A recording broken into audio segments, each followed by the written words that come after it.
البدع والأهواء، أهل البدع العقائدية وأهل البدع السياسية. نقول بيننا وبينكم السلف، بيننا وبينكم الكتب، كان فيقول البدع بيننا وبينكم. Qala Syekh Abdul Aziz Al-Rasyid rahimahullahu ta'ala, qauluhu wa innal, oh ini berarti kita baca yang di atasnya dulu. Qala Syekhul Islam rahimahullah, wa annal mudda min ahadihim idza tasaddaqa bih kana afdala min jabali Uhudin dhahaba mimman ba'dahum. Ahlussunnah wal Jamaah meyakini, karena ini sabda Rasulullah SAW, bahwasanya satu mud saja dari salah seorang sahabat, apabila dia bersedekah dengan itu, niscaya itu lebih besar keutamaannya daripada gunung Uhud emas. Gunung Uhud emas lagi, dari orang-orang yang datang setelah mereka. Kalau sedekah dengan satu gunung Uhud emas, kita sekedar apa? Sedekah dengan satu butir satu butir beras berupa emas saja, kita rasanya berat juga lah, saya perlu ini harga juga sedang naik. Nah, di zaman sahabat harga sendiri sedang naik, mereka bahkan terusir dari kampung mereka, dan juga mereka harus mengalami berbagai macam kelaparan. Tapi mereka rela untuk menolong Rasulullah SAW dengan satu mud, ada yang bahkan dengan setengah harta mereka, ada yang dengan sepenuh seluruh harta mereka, menunjukkan memang keimanan yang luar biasa. Mereka yakin ini untuk menolong Allah, dan Allah Maha Kaya, Allah akan mengganti itu. Mereka tidak khawatir. Sementara kita memang sesuai dengan kadar keimanan kita, maka memang betul-betul jauh derajat para sahabat daripada derajat kita ini. Derajat kita terlalu rendah.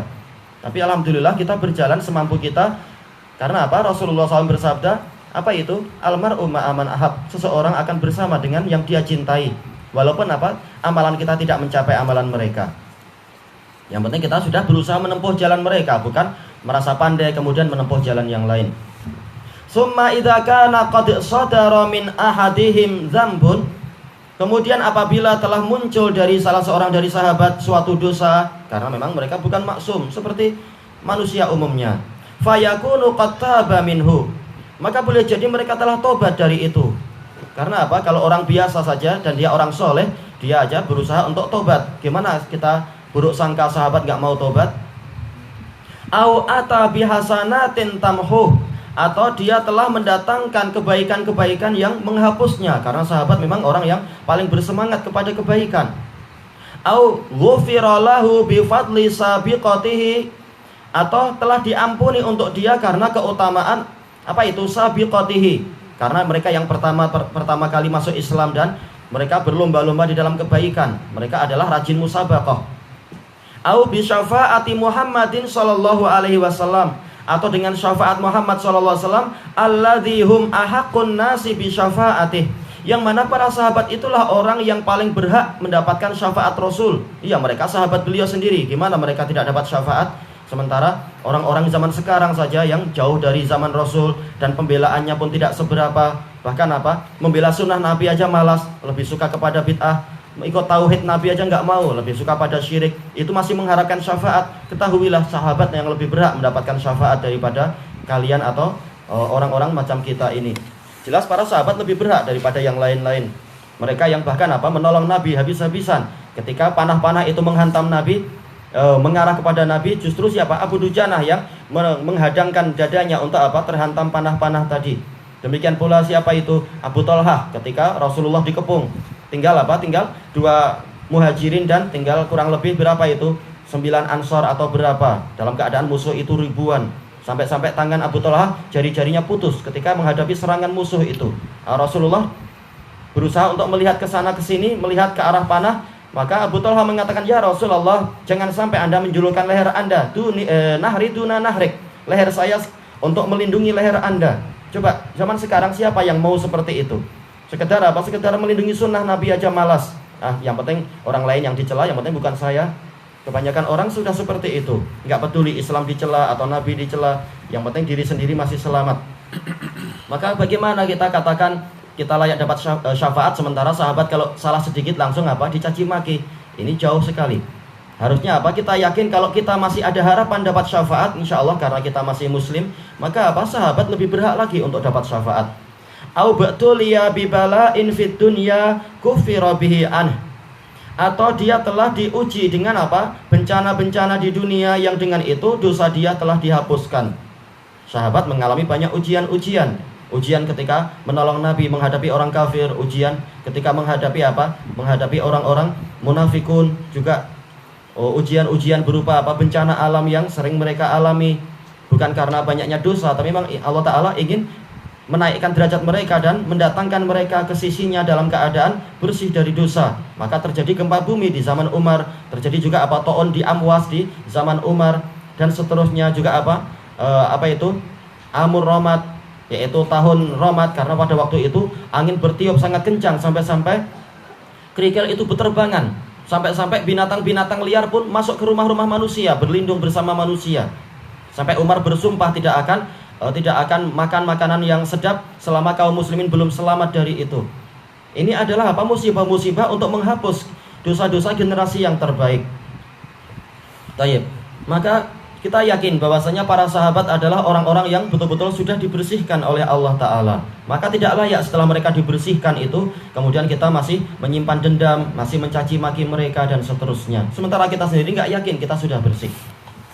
Baik, kita baca syarahnya. Qala Syekh Abdul Aziz Al-Rasyid rahimahullah, qauluhu wa annal mudda ahadihim ila akhirih kama fi sahihaini an Abi Sa'idin Al-Khudri radhiyallahu an anna Rasulullah sallallahu alaihi wasallam qala la tasubbu ashabi.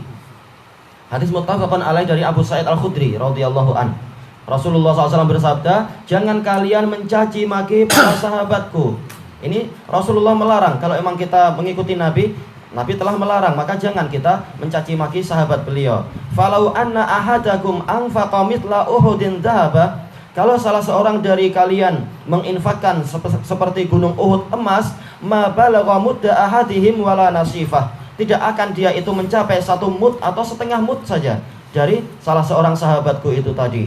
Wa qad taqaddamal kalamu an hadzal hadits, ia telah berlalu pembahasan tentang hadis ini.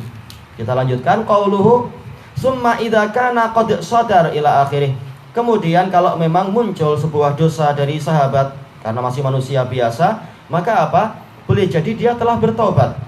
Wa taubatu tajubbu ma qablaha, dan tobat itu akan menghapus, akan menghilangkan apa yang sebelumnya, yaitu dosa-dosa. Kama fil hadits, sebagaimana dalam hadis, at-ta'ib minadz-dzambi kaman la dzambalah, orang yang bertaubat dari sebuah dosa dia seperti orang yang tidak punya dosa. Taib, disebutkan di sini diriwayatkan oleh Ibnu Majah nomor yang ke-4250 dari Ibnu Mas'ud. Tapi di sini sanadnya munqati antara Abu Ubaidah dan ayahnya. Taib, tapi apa? Hadis ini hasan dengan syawahid-syawahidnya. Taib, kalau kita ingat hadis ini, kita sepertinya apa? Perlu mengingat juga apa itu kisah di balik penyampaian hadis ini. Sebagaimana ucapan orang Arab, asyai' bisyai' yudkar, sesuatu itu disebut karena ada sesuatu yang terkait. Yaitu diriwayatkan oleh Khatib Al-Baghdadi di dalam kitab beliau Al-Jami' li Akhlaqir Rawi wa Adabis Sami, tentang masalah adab-adab penuntut ilmu dan juga adab-adab para pengajar dan sebagainya. Pada zaman itu para muhaddisun memang mereka sangat bersungguh-sungguh, para pencari hadis mereka bersemangat untuk cari hadis. Mereka khawatir syekh-syekhnya itu meninggal duluan sebelum mereka dapat hadis dengan sanad yang tinggi. Maka apa? Ketika di zaman Sufyan bin Uyainah, syekh dari siapa? Imam Syafi'i. Ketika itu beliau sedang rehat, tidak ingin didatangi oleh siapapun.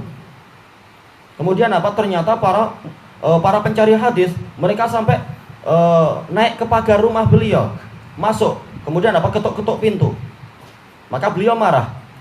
Beliau keluar rumah dan marah, mengatakan kalau nggak salah bersumpah, wallahi saya tidak akan memberikan hadis pada kalian selama 3 hari. 3 hari atau sekian hari. Beliau marah dengan cara seperti itu. Maka orang-orang mengatakan, kami mohon ampun, kami mohon maaf, kami menyesal, kami tobat. Maka kemudian apa? Beliau menyampaikan hadis dengan sanadnya sampai kepada Ibnu Mas'ud ini, yaitu apa? At-ta'ib minadz-dzambi kaman la dzambalah. Sesungguhnya orang yang bertaubat dari sebuah dosa, maka dia seperti orang yang tidak berdosa. Kemudian beliau memberikan nasihat kepada orang-orang tadi. Beliau menyampaikan dengan sanadnya, mengatakan sampai kepada apa? Kalau nggak salah hadis yang muttafaqun alaih itu dari siapa itu? Sahal bin Sa'ad As-Sa'idi yaitu apa? Kewajiban untuk minta izin, tidak boleh masuk tanpa kebenaran. Kemudian beliau mengatakan, saya sudah bersumpah untuk tidak menyampaikan hadis pada kalian. Tapi Rasulullah SAW bersabda, kemudian menyampaikan sanad dari siapa itu sampai ke Adi bin Hatim, bahwasanya apa itu? Man ala syai' wa yara ghairahu ani atqa minhu fal ya'ti ma huwa atqa minhu wal yukaffir an yamini. Barang siapa bersumpah untuk sesuatu perkara, lalu dia melihat bahwasanya perkara yang lain itu lebih bertakwa, hendaknya dia mendatangi apa yang lebih bertakwa itu dan dia mengkafarahi sumpah dia. Lalu mereka pulang, sampai di luar mereka bilang, alhamdulillah kita pulang dapat 3 hadis. Ya, akhirnya syekhnya yang harus apa? Yang harus mengkafarahi sumpahnya sendiri. Baik, nah, di antaranya adalah ini tadi, hadis yang didapatkan dari mereka berangkat tadi. Akhirnya apa? Mereka jadi tahu untuk kalau masuk tanpa izin nanti terkena hadis ini, terus begini. Ya, mereka pulang dapat 3 hadis. Tayyib wa taubatu maqbulatun min jami'iz dzunub. Dan tobat itu diterima dari seluruh dosa. Qala ta'ala illa man tab. Allah Ta'ala berfirman, kecuali orang yang bertaubat. Menunjukkan apa? Orang yang taubat dia tidak akan terkena laknat. Wa qala illal ladzina tabu. Kecuali orang-orang yang bertaubat. Orang yang bertaubat dia akan selamat dari apa? Dosa kemunafikan dan lain-lain. Kembali kepada sebab-sebab apa? Ayat ini tadi. Afala yatubuna ilallahi wa yastaghfiruna wallahu ghafurur rahim. Apakah mereka tidak mau bertobat kepada Allah dan mohon ampun kepadanya, padahal Allah itu Maha Pengampun lagi Maha Penyayang. Ini menunjukkan apa? Walaupun dosanya dosa syirik dan kufur, maka tetap mereka akan diampuni kalau mereka mau bertobat. Karena memang ayat ini terkait dengan apa? Kesyirikan orang-orang Nasara itu. Dan mengatakan Allah Ta'ala itu 3 dan yang semacam itu. Wa qad akhbarallahu fi kitabihi an taubati anbiya'i. Allah Ta'ala telah mengabarkan di dalam kitabnya tentang taubat para nabinya. Para nabi aja yang derajatnya sudah paling tinggi, mereka rajin bertaubat kepada Allah. Rasulullah aja yang derajatnya paling tinggi, dalam satu majelis beliau apa? Istighfarnya adalah sampai 100 kali.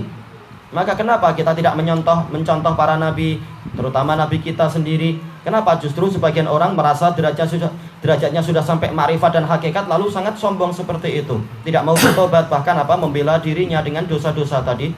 Wa du'aihim bitaubah, dan doa mereka untuk masalah taubat agar taubat mereka itu diterima. Qala ta'ala fatalaqa adamu min rabbih kalimatin fataba alaih innahu huwat tawwabur rahim.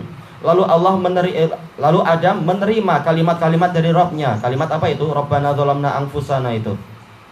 Lalu Allah menerima taubat dia. Sesungguhnya Allah Maha menerima taubat lagi Maha Penyayang. Padahal baru dosa 1 saja. Dalam keadaan Nabi Adam itu betul-betul makhluk yang sangat dekat. Sampai-sampai Rasulullah bersabda, apa itu? Nabiyun wa mukallam. Dalam hadis sahih itu, hadis siapa itu? Abi Umamah. Adam adalah nabi dan diajak bicara oleh Allah. Gimana orang-orang zaman sekarang yang jumpa Allah tidak, jumpa para nabi tidak, jumpa malaikat tidak, tapi sedemikian sombongnya untuk tidak mau bertobat dari dosa-dosa. Tapi setelah itu mengklaim jumpa dengan Allah. Saya duduk-duduk di aras dengan Allah tadi malam, kata sebagian syekh di zaman Syekhul Islam. Bahkan dia mengatakan, saya menikahkan anak saya dengan Isa tadi malam tuh.